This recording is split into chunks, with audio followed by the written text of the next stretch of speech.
Book 21. Minerva now put it in Penelope's mind to make the suitors try their skill with the bow and with the iron axes, in contest among themselves, as a means of bringing about their destruction. She went upstairs and got the storeroom key, which was made of bronze and had a handle of ivory. She then went with her maidens into the storeroom at the end of the house, where her husband's treasures of gold, bronze, and wrought iron were kept, and where was also his bow, and the quiver full of deadly arrows that had been given him by a friend whom he had met in Lacedaemon, Iphitus, the son of Eurytus. The two fell in with one another in Messene, at the house of Ortilochus, where Ulysses was staying, in order to recover a debt that was owing from the whole people. For the Messenians had carried off 300 sheep from Ithaca, and had sailed away with them and with their shepherds. In quest of these Ulysses took a long journey while still quite young, for his father and the other chieftains sent him on a mission to recover them. Iphitus had gone there also to try and get back 12 brood mares that he had lost, and the mule foals that were running with them. These mares were the death of him in the end, for when he went to the house of Jove's son, mighty Hercules, who performed such prodigies of valor, Hercules, to his shame, killed him, though he was his guest, for he feared not heaven's vengeance, nor yet respected his own table, which he had set before Iphitus, but killed him in spite of everything, and kept the mares himself. It was when claiming these that Iphitus met Ulysses, and gave him the bow which mighty Eurytus had been used to carry, and which on his death had been left by him to his son. Ulysses gave him in return a sword and a spear, and this was the beginning of a fast friendship, although they never visited at one another's houses, for Jove's son Hercules killed Iphitus ere they could do so. This bow, then, given him by Iphitus, had not been taken with him by Ulysses when he sailed for Troy. He had used it so long as he had been at home, but had left it behind as having been a keepsake from a valued friend. Penelope presently reached the oak threshold of the storeroom. The carpenter had planed this duly, and had drawn a line on it so as to get it quite straight. He had then set the doorposts into it and hung the doors. She loosed the strap from the handle of the door, put in the key, and drove it straight home to shoot back the bolts that held the doors. These flew open with a noise like a bull bellowing in a meadow, and Penelope stepped upon the raised platform, where the chest stood in which the fair linen and clothes were laid by, along with fragrant herbs. Reaching thence, she took down the bow with its bow case from the peg on which it hung. She sat down with it on her knees, weeping bitterly as she took the bow out of its case, and when her tears had relieved her, she went to the cloister where the suitors were, carrying the bow and the quiver, with the many deadly arrows that were inside it. Along with her came her maidens, bearing a chest that contained much iron and bronze which her husband had won as prizes. When she reached the suitors, she stood by one of the bearing posts supporting the roof of the cloister, holding a veil before her face, and with a maid on either side of her. Then she said, "Listen to me, you suitors, who persist in abusing the hospitality of this house because its owner has been long absent, and without other pretext than that you want to marry me. This, then, being the prize that you are contending. For I will bring out the mighty bow of Ulysses, and whomsoever of you shall string it most easily, and send his arrow through each one of 12 axes, him will I follow and quit this house of my lawful husband, so goodly and so abounding in wealth. But even so, I doubt not that I shall remember it in my dreams." As she spoke, she told Eumaeus to set the bow and the pieces of iron before the suitors, and Eumaeus wept as he took them to do as she had bidden him. Hard by, the stockman wept also when he saw his master's bow, but Antinous scolded them. "You country louts," said he, "silly simpletons, why should you add to the sorrows of your mistress by crying in this way? She has enough to grieve her in the loss of her husband. Sit still, therefore, and eat your dinners in silence, or go outside if you want to cry, and leave the bow behind you. We suitors shall have to contend for it, with might and main, for we shall find it no light matter to string such a bow as this is. There is not a man of us all who is such another as Ulysses, for I have seen him and remember him, though I was then only a child." This was what he said, but all the time he was expecting to be able to string the bow and shoot through the iron, whereas in fact he was to be the first that should taste of the arrows from the hands of Ulysses, whom he was dishonoring in his own house, egging the others on to do so also. Then Telemachus spoke. "Great heavens!" he exclaimed. "Jove must have robbed me of my senses. Here is my dear and excellent mother saying she will quit this house and marry again, yet I am laughing and enjoying myself as though there were nothing happening. But, suitors, as the contest has been agreed upon, let it go forward. It is for a woman whose peer is not to be found in Pylos, Argos, or Mycene, nor yet in Ithaca, nor on the mainland. You know this as well as I do. What need have I to speak in praise of my mother? Come on, then. Make no excuses for delay, but let us see whether you can string the bow or no. I, too, will make trial of it, for if I can string it and shoot through the iron, I shall not suffer my mother to quit this house with a stranger, not if I can win the prizes which my father won before me." As he spoke, he sprang from his seat, threw his crimson cloak from him, and took his sword from his shoulder. First he set the axes in a row, in a long groove which he had dug for them, and had weighed straight by line. Then he stamped the earth tight round them, and everyone was surprised when they saw him set up so orderly, though he had never seen anything of the kind before. This done, he went on to the pavement to make trial of the bow. Thrice did he tug at it, trying with all his might to draw the string, and thrice he had to leave off, though he had hoped to string the bow and shoot through the iron. He was trying for the fourth time, and would have strung it, had not Ulysses made a sign to check him in spite of all his eagerness. So he said, "Alas!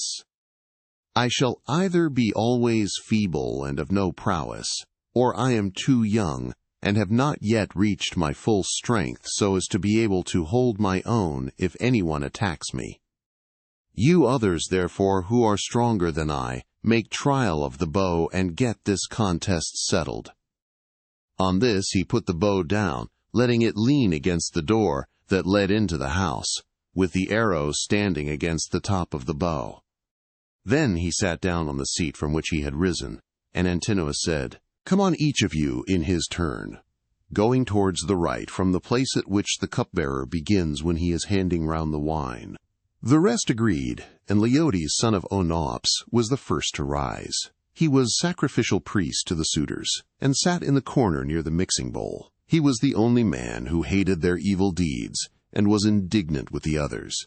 He was now the first to take the bow and arrow, so he went on to the pavement to make his trial. But he could not string the bow, for his hands were weak and unused to hard work. They therefore soon grew tired, and he said to the suitors, "My friends, I cannot string it, let another have it. This bow shall take the life and soul out of many a chief among us, for it is better to die than to live, after having missed the prize that we have so long striven for, and which has brought us so long together. Some one of us is even now hoping and praying that he may marry Penelope, but when he has seen this bow and tried it, let him woo and make bridal offerings to some other woman, and let Penelope marry whoever makes her the best offer, and whose lot it is to win her." On this he put the bow down, letting it lean against the door, with the arrow standing against the tip of the bow. Then he took his seat again on the seat from which he had risen, and Antinous rebuked him, saying, "Leodes, what are you talking about? Your words are monstrous and intolerable. It makes me angry to listen to you. Shall, then, this bow take the life of many a chief among us, merely because you cannot bend it yourself?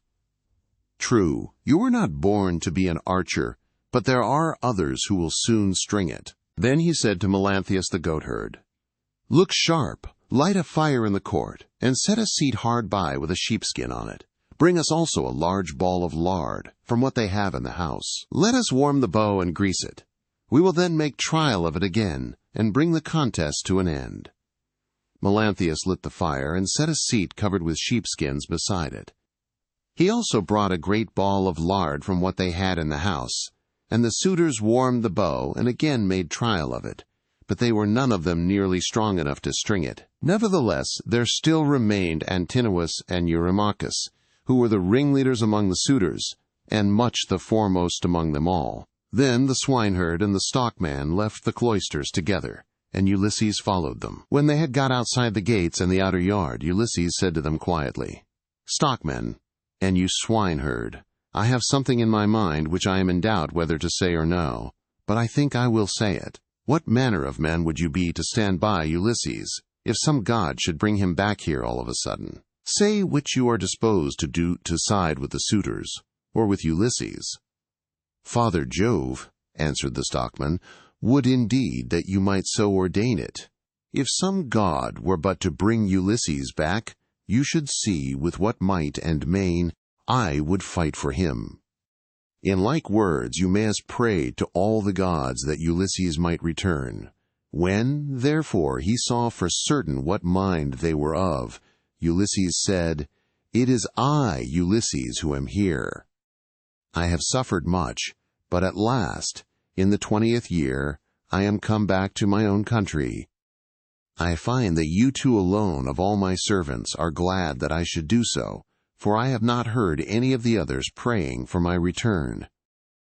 To you two, therefore, will I unfold the truth as it shall be. If heaven shall deliver the suitors into my hands, I will find wives for both of you, will give you house and holding close to my own, and you shall be to me as though you were brothers and friends of Telemachus. I will now give you convincing proofs that you may know me and be assured.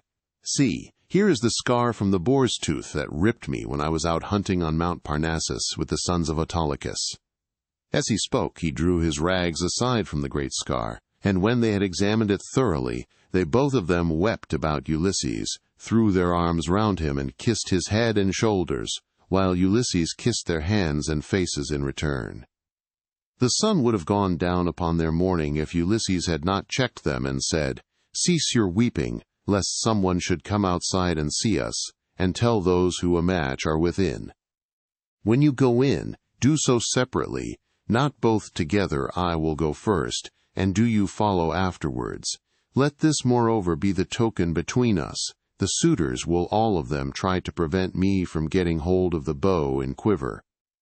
Do you, therefore, Eumaeus, place it in my hands when you are carrying it about, and tell the women to close the doors of their apartment. If they hear any groaning or uproar as of men fighting about the house, they must not come out. They must keep quiet and stay where they are at their work. And I charge you, Philoetius, to make fast the doors of the outer court, and to bind them securely at once." When he had thus spoken, he went back to the house and took the seat that he had left. Presently his two servants followed him inside. At this moment the bow was in the hands of Eurymachus, who was warming it by the fire. But even so he could not string it, and he was greatly grieved. He heaved a deep sigh and said, "I grieve for myself, and for us all. I grieve that I shall have to forgo the marriage. But I do not care nearly so much about this, for there are plenty of other women in Ithaca and elsewhere. What I feel most is the fact of our being so inferior to Ulysses in strength that we cannot string his bow. This will disgrace us in the eyes of those who are yet unborn." "It shall not be so, Eurymachus," said Antinous, "and you know it yourself. Today is the feast of Apollo throughout all the land. Who can string a bow on such a day as this? Put it on one side. As for the axes, they can stay where they are, for no one is likely to come to the house and take them away. Let the cupbearer go round with his cups, that we may make our drink offerings and drop this matter of the bow. We will tell Melanthius to bring us in some goats tomorrow. The best he has we can then offer thigh bones to Apollo the mighty archer, and again make trial of the bow, so as to bring the contest to an end." The rest approved his words, and thereon men servants poured water over the hands of the guests, while pages filled the mixing bowls with wine and water, and handed it round after giving every man his drink offering. Then, when they had made their offerings, and had drunk each as much as he desired, Ulysses craftily said, "Suitors of the illustrious queen, listen that I may speak, even as I am minded. I appeal more especially to Eurymachus, and to Antinous, who has just spoken with so much reason. Cease shooting for the present, and leave the matter to the gods, but in the morning let heaven give victory to whom it will. For the moment, however, give me the bow, that I may prove the power of my hands among you all, and see whether I still have as much strength as I used to have, or whether travel and neglect have made an end of it." This made them all very angry, for they feared he might string the bow. Antinous therefore rebuked him fiercely, saying, "Wretched creature, you have not so much as a grain of sense in your whole body. You ought to think yourself lucky in being allowed to dine unharmed among your betters. without having any smaller portion served you than we others have had, and in being allowed to hear our conversation. No other beggar or stranger has been allowed to hear what we say among ourselves. The wine must have been doing you a mischief, as it does with all those drink immoderately. It was wine that inflamed the centaur Eurytion when he was staying with Perithous among the Lapithae. When the wine had got into his head, he went mad and did ill deeds about the house of Perithous. This angered the heroes who were there assembled, so they rushed at him and cut off his ears and nostrils. Then they dragged him through the doorway out of the house, so he went away crazed, and bore the burden of his crime, bereft of understanding.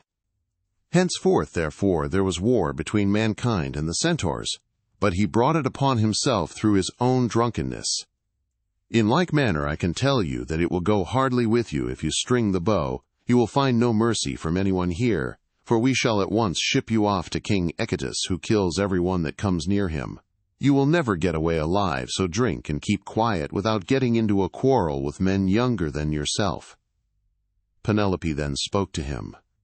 "Antinous," said she, "it is not right that you should ill-treat any guest of Telemachus who comes to this house. If the stranger should prove strong enough to string the mighty bow of Ulysses, can you suppose that he would take me home with him and make me his wife? Even the man himself can have no such idea in his mind. None of you need let that disturb his feasting. It would be out of all reason." "Queen Penelope," answered Eurymachus, "we do not suppose that this man will take you away with him. It is impossible, but we are afraid lest some of the baser sort, men or women among the Achaeans, should go gossiping about and say, 'These suitors are a feeble folk. They are paying court to the wife of a brave man, whose bow not one of them was able to string, and yet a beggarly tramp who came to the house strung it at once, and sent an arrow through the iron.' This is what will be said, and it will be a scandal against us." "Eurymachus," Penelope answered, "people who persist in eating up the estate of a great chieftain and dishonoring his house must not expect others to think well of them. Why, then, should you mind if men talk as you think they will? This stranger is strong and well-built, he says, moreover, that he is of noble birth.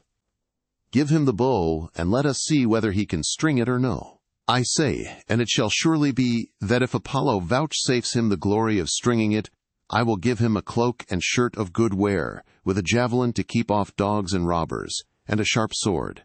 I will also give him sandals, and will see him sent safely wherever he wants to go." Then Telemachus said, "Mother, I am the only man, either in Ithaca or in the islands that are over against Hellas, who has the right to let anyone have the bow, or to refuse it. No one shall force me one way or the other, not even though I choose to make the stranger a present of the bow outright, and let him take it away with him. Go, then, within the house, and busy yourself with your daily duties, your loom, your distaff, and the ordering of your servants. This bow is a man's matter, and mine above all others, for it is I who am master here." She went wondering back into the house, and laid her son's saying in her heart. Then, going upstairs with her handmaids into her room, she mourned her dear husband, till Minerva sent sweet sleep over her eyelids. The swineherd now took up the bow, and was for taking it to Ulysses, but the suitors clamored at him from all parts of the cloisters, and one of them said, "You idiot, where are you taking the bow to? Are you out of your wits? If Apollo and the other gods will grant our prayer, your own boarhounds shall get you into some quiet little place and worry you to death." Eumaeus was frightened at the outcry they all raised, so he put the bow down then and there. But Telemachus shouted out at him from the other side of the cloisters, and threatened him, saying, "Father Eumaeus, bring the bow on in spite of them, or young as I am, I will pelt you with stones back to the country, for I am the better man of the two. I wish I was as much stronger than all the other suitors in the house as I am than you. I would soon send some of them off sick and sorry, for they mean mischief." Thus did he speak, and they all of them laughed heartily, which put them in a better humor with Telemachus. So Eumaeus brought the bow on, and placed it in the hands of Ulysses. When he had done this, he called Euryclea apart, and said to her, "Euryclea, Telemachus says you are to close the doors of the women's apartments." If they hear any groaning or uproar, as of men fighting about the house, they are not to come out, but are to keep quiet and stay where they are at their work." Euryclea did as she was told, and closed the doors of the women's apartments. Meanwhile, Philoetius slipped quietly out and made fast the gates of the outer court. There was a ship's cable of biblous fiber lying in the gatehouse, so he made the gates fast with it, and then came in again, resuming the seat that he had left, and keeping an eye on Ulysses, who had now got the bow in his hands and was turning it every way about, and proving it all over to see whether the worms had been eating into its two horns during his absence. Then would one turn towards his neighbor, saying, "This is some tricky old bow fancier. Either he has got one like it at home, or he wants to make one. In such workmanlike style does the old vagabond handle it." Another said, "I hope he may be no more successful in other things than he is likely to be in stringing this bow." But Ulysses, when he had taken it up and examined it all over, strung it as easily as a skilled bard strings a new peg of his lyre, and makes the twisted gut fast at both ends. Then he took it in his right hand to prove the string, and it sang sweetly under his touch, like the twittering of a swallow. The suitors were dismayed, and turned color as they heard it. At that moment, moreover, Jove thundered loudly as a sign, and the heart of Ulysses rejoiced as he heard the omen that the son of scheming Saturn had sent him. He took an arrow that was lying upon the table, for those which the Achaeans were so shortly about to taste were all inside the quiver. He laid it on the centerpiece of the bow, and drew the notch of the arrow and the string toward him, still seated on his seat. When he had taken aim, he let fly, and his arrow pierced every one of the handle holes of the axes from the first onwards, till it had gone right through them, and into the outer courtyard. Then he said to Telemachus, "Your guest has not disgraced you, Telemachus. I did not miss what I aimed at, and I was not long in stringing my bow. I am still strong, and not as the suitors twit me with being. Now, however, it is time for the Achaeans to prepare supper while there is still daylight, and then otherwise to disport themselves with song and dance, which are the crowning ornaments of a banquet." As he spoke, he made a sign with his eyebrows, and Telemachus girded on his sword, grasped his spear, and stood armed beside his father's seat. Book 22. Then Ulysses tore off his rags, and sprang onto the broad pavement with his bow and his quiver full of arrows. He shed the arrows onto the ground at his feet and said, "The mighty contest is at an end. I will now see whether Apollo will vouchsafe it to me, to hit another mark, which no man has yet hit." On this he aimed a deadly arrow at Antinous, who was about to take up a two-handled gold cup to drink his wine, and already had it in his hands. He had no thought of death. Who amongst all the revelers would think that one man, however brave, would stand alone among so many and kill him? The arrow struck Antinomus in the throat, and the point went clean through his neck, so that he fell over and the cup dropped from his hand, while a thick stream of blood gushed from his nostrils. He kicked the table from him and upset the things on it, so that the bread and roasted meats were all soiled as they fell over onto the ground. The suitors were in an uproar when they saw that a man had been hit. They sprang in dismay, one and all of them, from their seats, and looked everywhere towards the walls. But there was neither shield nor spear, and they rebuked Ulysses very angrily. "Stranger," said they, "you shall pay for shooting people in this way. Ye, you shall see no other contest. You are a doomed man. He whom you have slain was the foremost youth in Ithaca, and the vultures shall devour you for having killed him." Thus they spoke, for they thought that he had killed Antinous by mistake, and did not perceive that death was hanging over the head of every one of them. But Ulysses glared at them and said, "Dogs, did you think that I should not come back from Troy? You have wasted my substance, have forced my women servants to lie with you, and have wooed my wife while I was still living. You have feared neither God nor man, and now you shall die." They turned pale with fear as he spoke, and every man looked round about to see whither he might fly for safety, but Eurymachus alone spoke. "If you are Ulysses," said he, "then what you have said is just. We have done much wrong on your lands and in your house. But Antinomus, who was the head and front of the offending, lies low already. It was all his doing. It was not that he wanted to marry Penelope. He did not so much care about that. What he wanted was something quite different, and Jove has not vouchsafed it to him. He wanted to kill your son and to be chief man in Ithaca. Now, therefore, that he has met the death which was his due, spare the lives of your people. We will make everything good among ourselves, and pay you in full for all that we have eaten and drunk. Each one of us shall pay you a fine worth 20 oxen, and we will keep on giving you gold and bronze till your heart is softened. Until we have done this, no one can complain of your being enraged against us." Ulysses again glared at him and said, "Though you should give me all that you have in the world, both now and all that you ever shall have, I will not stay my hand till I have paid all of you in full.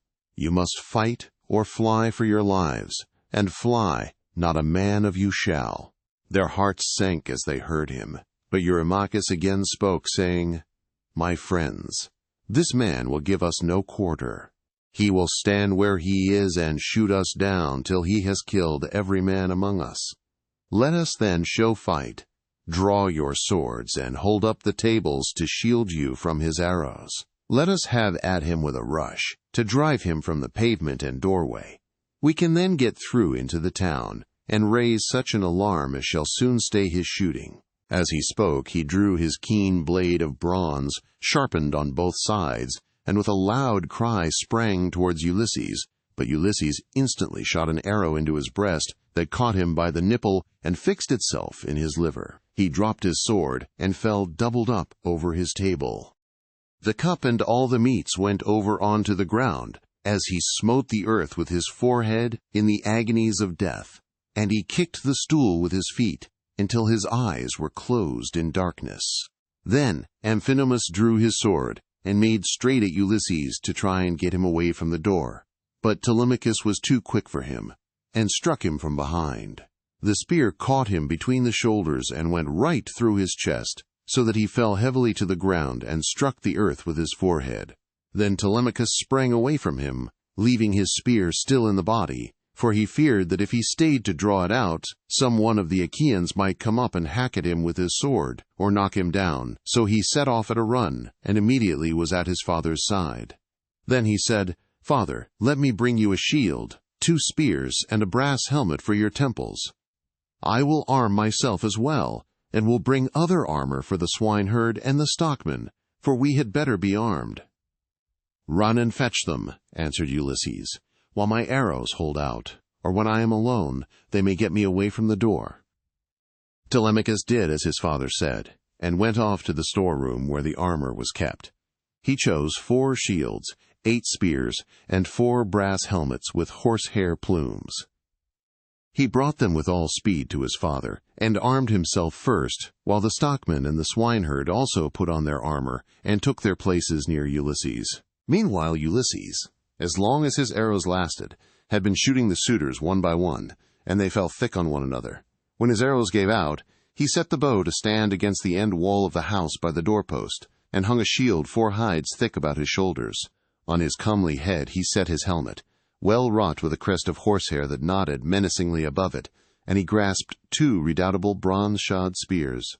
Now there was a trap-door on the wall, while at one end of the pavement there was an exit leading to a narrow passage, and this exit was closed by a well-made door.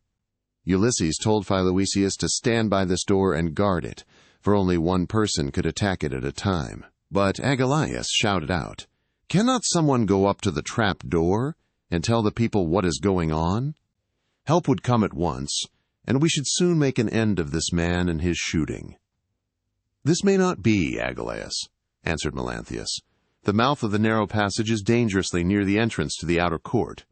One brave man could prevent any number from getting in. But I know what I will do. I will bring you arms from the storeroom, for I am sure it is there that Ulysses and his son have put them."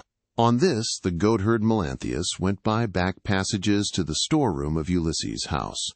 There he chose 12 shields, with as many helmets and spears, and brought them back as fast as he could to give them to the suitors.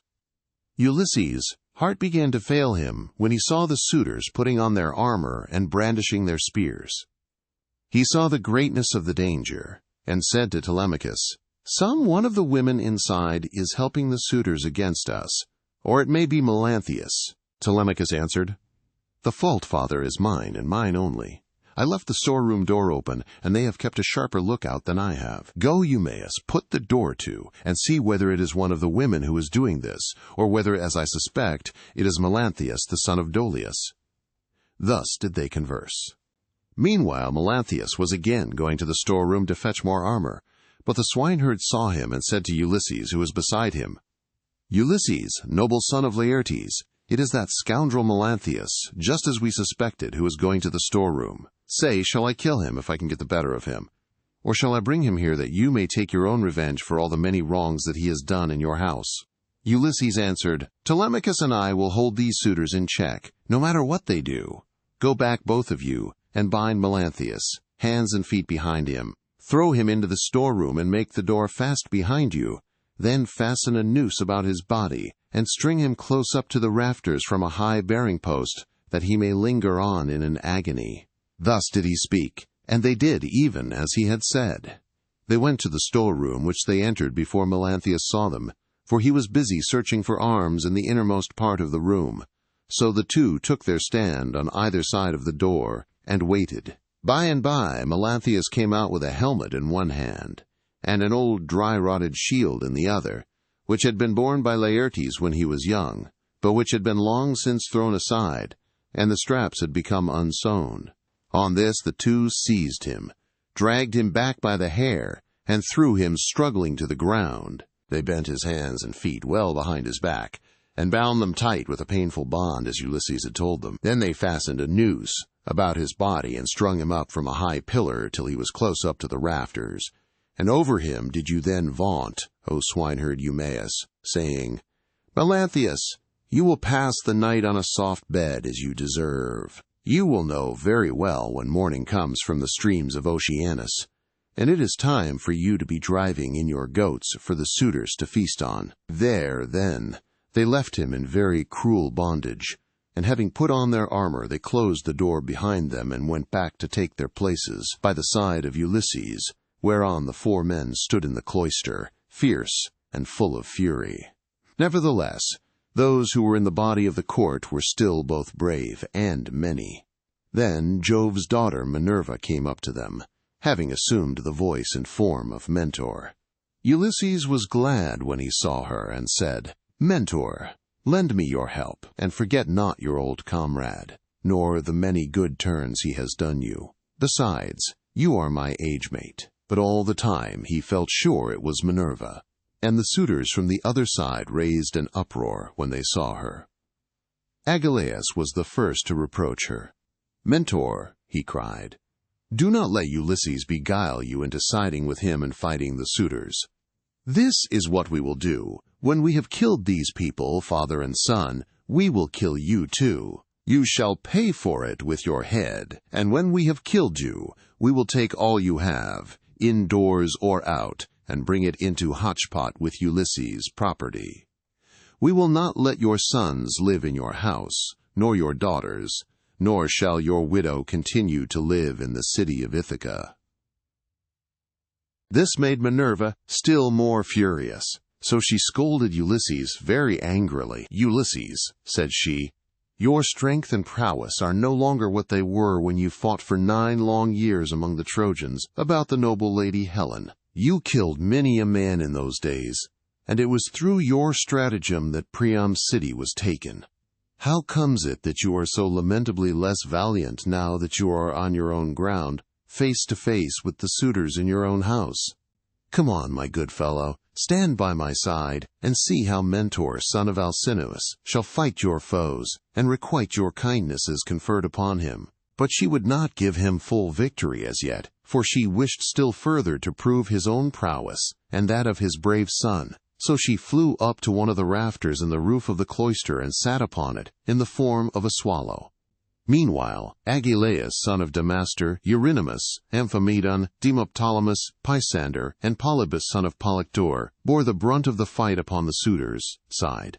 Of all those who were still fighting for their lives, they were by far the most valiant, for the others had already fallen under the arrows of Ulysses. Agelaus shouted to them and said, "My friends, he will soon have to leave off, for Mentor has gone away, after having done nothing for him but brag. They are standing at the doors unsupported. Do not aim at him all at once, but 6 of you throw your spears first, and see if you cannot cover yourselves with glory by killing him. When he has fallen, we need not be uneasy about the others." They threw their spears as he bade them, but Minerva made them all of no effect. One hit the door-post, another went against the door. The pointed shaft of another struck the wall. And as soon as they had avoided all the spears of the suitors, Ulysses said to his own men, "My friends, I should say we too had better let drive into the middle of them, or they will crown all the harm they have done us by us outright." They therefore aimed straight in front of them and threw their spears. Ulysses killed Demoptolemus, Telemachus Euryades, Eumaeus Elytus, while the stockmen killed Pisander. These all bit the dust, and as the others drew back into a corner, Ulysses and his men rushed forward and regained their spears by drawing them from the bodies of the dead. The suitors now aimed a second time, but again Minerva made their weapons for the most part without effect. One hit a bearing post of the cloister, another went against the door, while the pointed shaft of another struck the wall. Still, Amphimedon just took a piece of the top skin from off Telemachus's wrist, and Ctesippus managed to graze Eumaeus's shoulder above his shield. But the spear went on and fell to the ground. Then Ulysses and his men let drive into the crowd of suitors. Ulysses hit Eurydamas, Telemachus Amphimedon, and Eumaeus Polybus. After this the stockmen hit Ctesippus in the breast, and taunted him, saying, "Foul-mouthed son of Polytherses, do not be so foolish as to talk wickedly another time, but let heaven direct your speech, for the gods are far stronger than men. I make you a present of this advice to repay you for the foot which you gave Ulysses when he was begging about in his own house." Thus spoke the stockman, and Ulysses struck the son of Damastor with a spear in close fight, while Telemachus hit Leocritus son of Evenor in the belly, and the dart went clean through him, so that he fell forward full on his face upon the ground. Then Minerva from her seat on the rafter held up her deadly aegis, and the hearts of the suitors quailed. They fled to the other end of the court like a herd of cattle maddened by the gadfly in early summer, when the days are at their longest. As eagle-beaked, crook-taloned vultures from the mountains swoop down on the smaller birds that cower in flocks upon the ground, and kill them, for they cannot either fight or fly, and lookers-on enjoy the sport.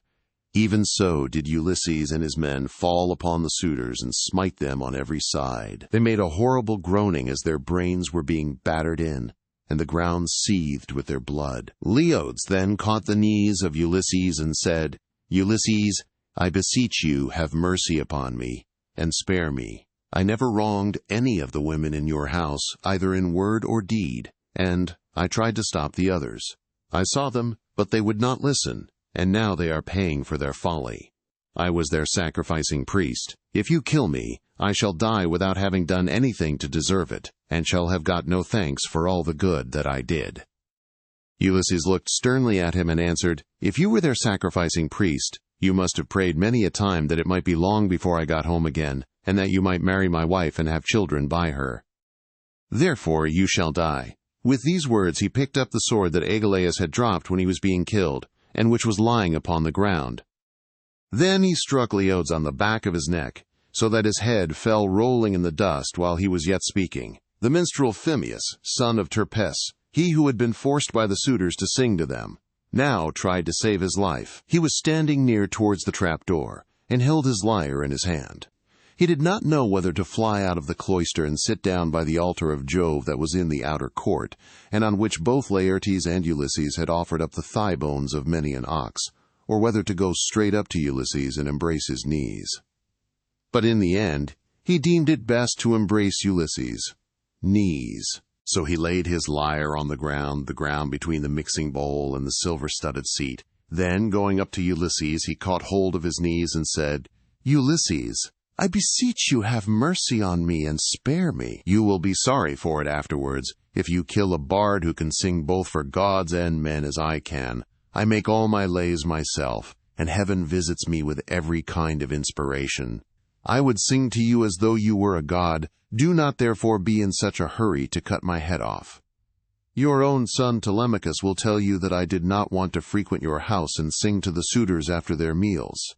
But they were too many and too strong for me, so they made me." Telemachus heard him, and at once went up to his father. "Hold," he cried, "the man is guiltless, do him no hurt. And we will Medon too, who was always good to me when I was a boy, unless Philoetius or Eumaeus has already killed him, or he has fallen in your way when you were raging about the court." Medon caught these words of Telemachus, for he was crouching under a seat beneath which he had hidden, by covering himself up with a freshly flayed heifer's hide. So he threw off the hide, went up to Telemachus, and laid hold of his knees. "Here I am, my dear sir," said he. "Stay your hand, therefore, and tell your father, or he will kill me in his rage against the suitors for having wasted his substance, and been so foolishly disrespectful to yourself." Ulysses smiled at him and answered, "Fear not. Telemachus has saved your life, that you may know in future, and tell other people, how greatly better good deeds prosper than evil ones. Go, therefore, outside the cloisters into the outer court, and be out of the way of the slaughter, you and the bard, while I finish my work here inside." The pair went into the outer court as fast as they could, and sat down by Jove's great altar, looking fearfully round, and still expecting that they would be killed. Then Ulysses searched the whole court carefully over, to see if anyone had managed to hide himself and was still living, but he found them all lying in the dust, and weltering in their blood. They were like fishes which fishermen have netted out of the sea, and thrown upon the beach to lie gasping for water, till the heat of the sun makes an end of them. Even so were the suitors lying all huddled up one against the other. Then Ulysses said to Telemachus, "Call nurse Euryclea, I have something to say to her." Telemachus went and knocked at the door of the women's room. "Make haste," said he, "you old woman who have been set over all the other women in the house. Come outside. My father wishes to speak to you." When Euryclea heard this, she unfastened the door of the women's room, and came out, following Telemachus. She found Ulysses among the corpses, bespattered with blood and filth like a lion that has just been devouring an ox, and his breast and both his cheeks are all bloody, so that he is a fearful sight. Even so was Ulysses besmirched from head to foot with gore. When she saw all the corpses in such a quantity of blood, she was beginning to cry out for joy, for she saw that a great deed had been done. But Ulysses checked her. "Old woman," said he, "rejoice in silence. Restrain yourself, and do not make any noise about it. It is an unholy thing to vaunt over dead men. Heaven's doom and their own evil deeds have brought these men to destruction, for they respected no man in the whole world, neither rich nor poor, who came near them, and they have come to a bad end as a punishment for their wickedness and folly. Now, however, tell me which of the women in the house have misconducted themselves, and who are innocent." "I will tell you the truth, my son," answered Euryclea.